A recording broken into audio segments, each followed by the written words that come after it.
In this module, we're going to look at how to effectively teach a second additional language. There are three important aspects that we're going to look at that are needed for language acquisition.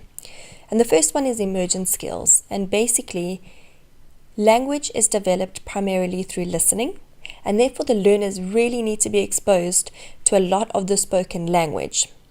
And the easiest way to describe this is we all speak a home language. And we did not learn this language from a textbook, but we acquired it as we grew up, from babies to toddlers to children. And this is going to be the same for a second additional language for your learners in your classroom. They're not going to learn it from a textbook or from learning lists. They're going to acquire the language from hearing the teacher speak the language and from being exposed to it at as many opportunities as possible. The second aspect that we're going to look at is action. And research has shown that memory of a language is enhanced through the association with physical movement.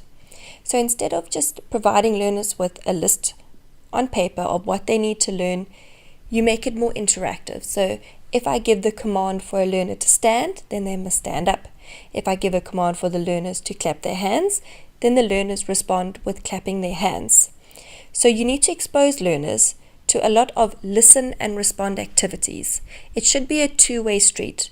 It's not just the teacher standing up speaking the language to the learners. If they don't have the ability to speak it back, they can at least demonstrate some understanding through responding to an action. Thirdly, we're going to look at environment. And research has shown that language acquisition is enhanced when learners are provided with a stress-free environment.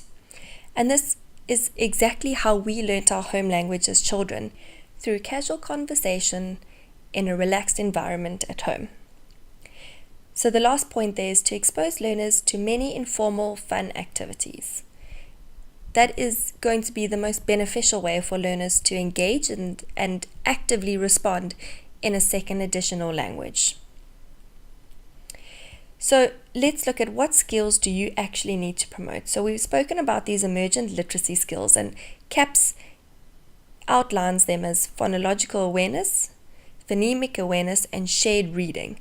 Now all three of those skills need to be incorporated into your planning, but remember that they don't need specific activities on their own, because most of them are going to come through in your listening and speaking activities that you plan for the learners. Again, I just want to emphasize that research has shown that memory is enhanced through the coordination of speech and action.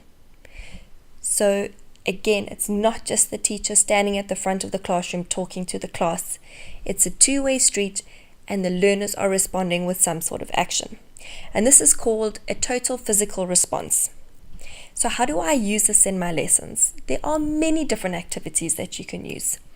There are songs with actions, including nursery rhymes that you can use, respond to questions and commands, a storytelling session where you ask learners questions or they repeat what you say, or you ask them to go and get something. There's action games such as Simon Says, which is very simple. We all know that. Simple Simon Says, touch your knees. Simple Simon Says, turn around. And the learners respond by following the command. Another clever idea is daily routines. So things that you do every single day. You're going to take roll call. You're going to hand books out. Learners are going to line up. They need to get their bags, get their lunch out, pack away. These commands can all be given to them in their second additional language. And the more they hear it and respond with an action, the more likely they are to memorize and to acquire this language. And then you can use classroom props, such as a puppet.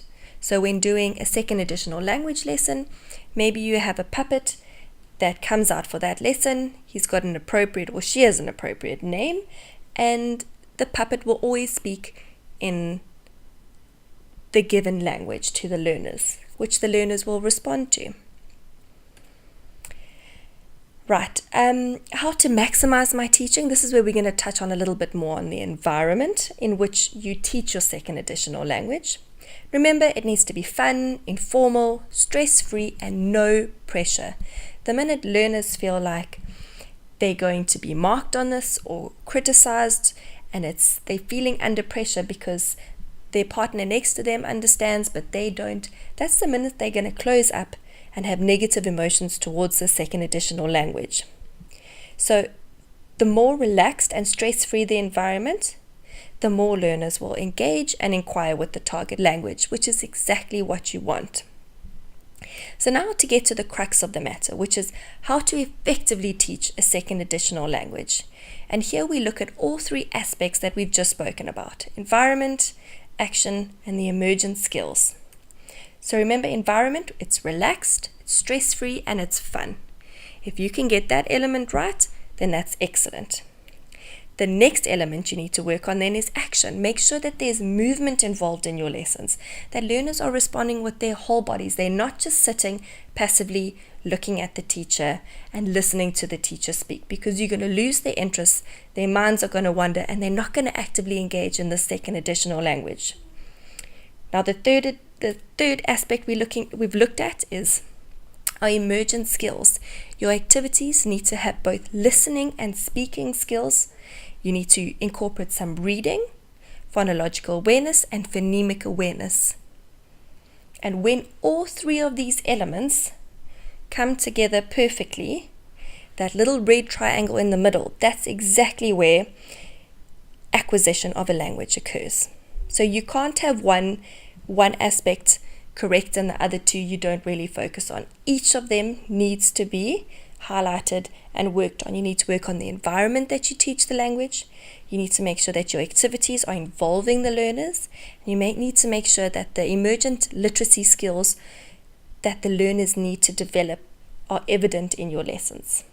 So I hope this has helped clarify some issues or some queries or concerns that you have about introducing a second additional language, and hope to take some fear out of it as well.